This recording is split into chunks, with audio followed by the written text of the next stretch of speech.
We were a walking mission. We had no bikes, no cars. We walked everywhere. I walked on average 6 miles a day.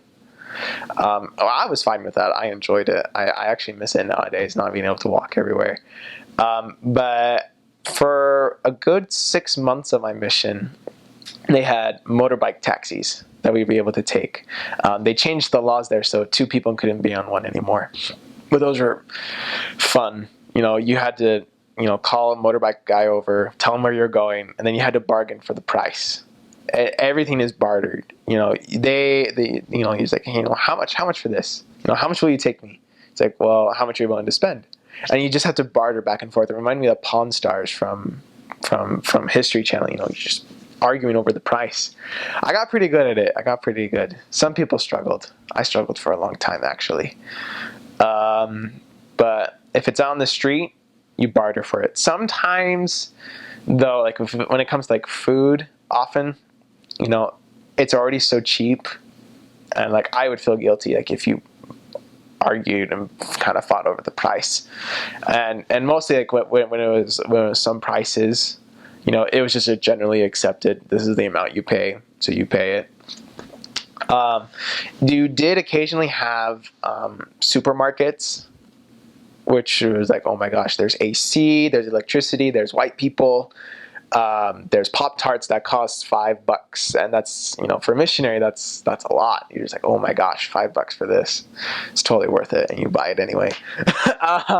People when they work there, it's not a lot of technology. It's very hands-on.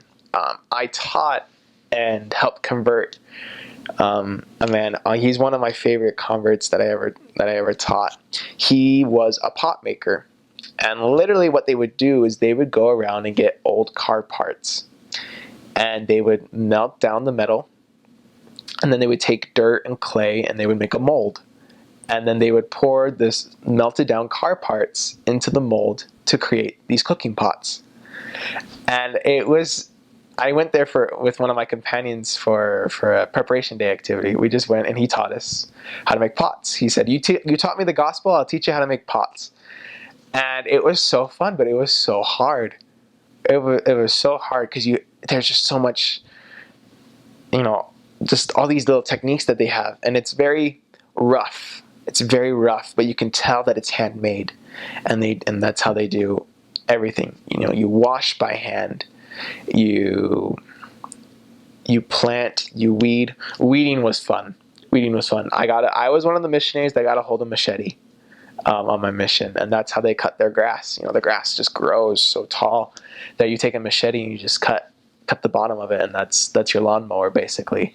Weather, you had two types of weather: wet and wet. You were either wet from sweat or you were wet from rain. They have a dry season and a rainy season. And in the dry season, it gets very hot. The temperature rises, the humidity is bad, and the temperature wasn't bad. It was the humidity that really affected me. So the dry season is really hot, and then the rainy season, it literally rains cats and dogs. There were some areas I served in that they would flood. So the mission provided every missionary with an umbrella and rain boots as well, because there were some times where if you didn't have rain boots, you did not proselyte that day because there was nowhere to go. Just knee-high water in some places during the rainy season, and people live like that. They live in those conditions, and so you have to go out to the people, and you just never got dry. You were never dry. I didn't mind it. I was okay with it. Some elders, they would kind of just like, when is it going to end? I would say that sometimes too. It's just like, when's dry season going to come? Please, when is it going to come? Especially because they're like, every house is like cement blocks with a tin roof, and that's basically like their home. Some are poorer and they only have tin for walls and roof, but most it's just cement floor, cement walls, and a tin roof. And when it would rain, it was deafening. You couldn't hear yourself talk at all when the rain was just coming down, just pouring. And sometimes it would go like that for think the longest was like a day and a half just of straight rain. It never stopped. And you would cringe when, you just finished washing, you hang up your clothes on the line to dry, and then the rain comes. You're just like, no, they were close. They were so close to being dry. But eventually they got dry. Eventually. Very crowded streets. So most of my areas, some were in like a more kind of like, they called it bush, but it's more like a jungle a little bit. Not really, now that I look back on it. But to us, it's like, oh my gosh, this is jungle, this is Tarzan. But sporadic houses, dirt roads, really just, I loved those areas. And then I served in other areas that were definitely more urban, a little bit of a slum, a little bit, and just chock full of people, houses built on top of other houses, and people just trying to make a day's living, just selling whatever they can, just try to get enough to eat. A phrase that they would have, again, because you're walking everywhere, you talk with everybody.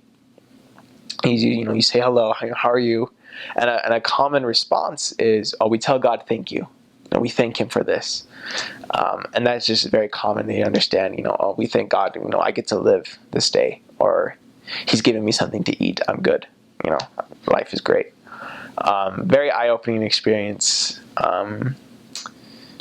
Very laid back people.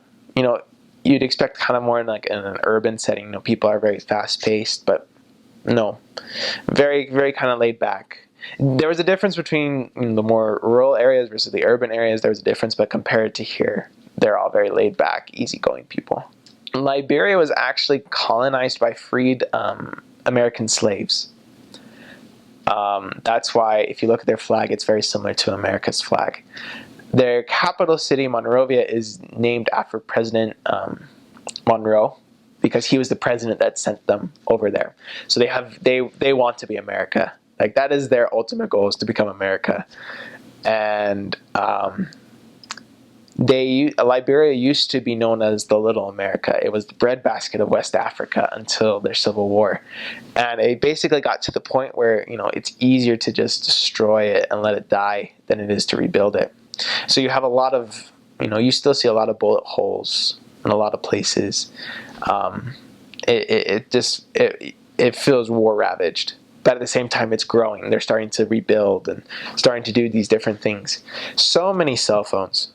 People don't have landlines, they have cell phones. And, it would make me scratch my head a little bit. You have an iPhone 4S, and this is where you live? It didn't make sense to me. But that's just because I'm not sure how they got there, but they got there somehow. A funny thing was with Tom's. How on Tom's, I remember, it was why is this shoe so expensive? It's so expensive just for this shoe. And it's well, there's another shoe. If you buy a shoe, we send a pair of shoes to Africa. And I was yeah, right. You just want to make money. But literally, they're there. They're there. I remember walking through a marketplace, and along the side of the road, where most people just have their stuff, there is this pile of Toms. I was oh my gosh, they're real. They really do what they say.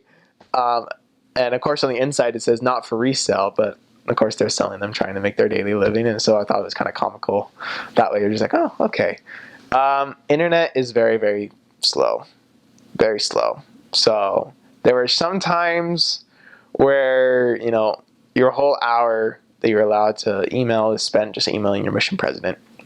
Or worse is more of electricity, because you need it to run a computer.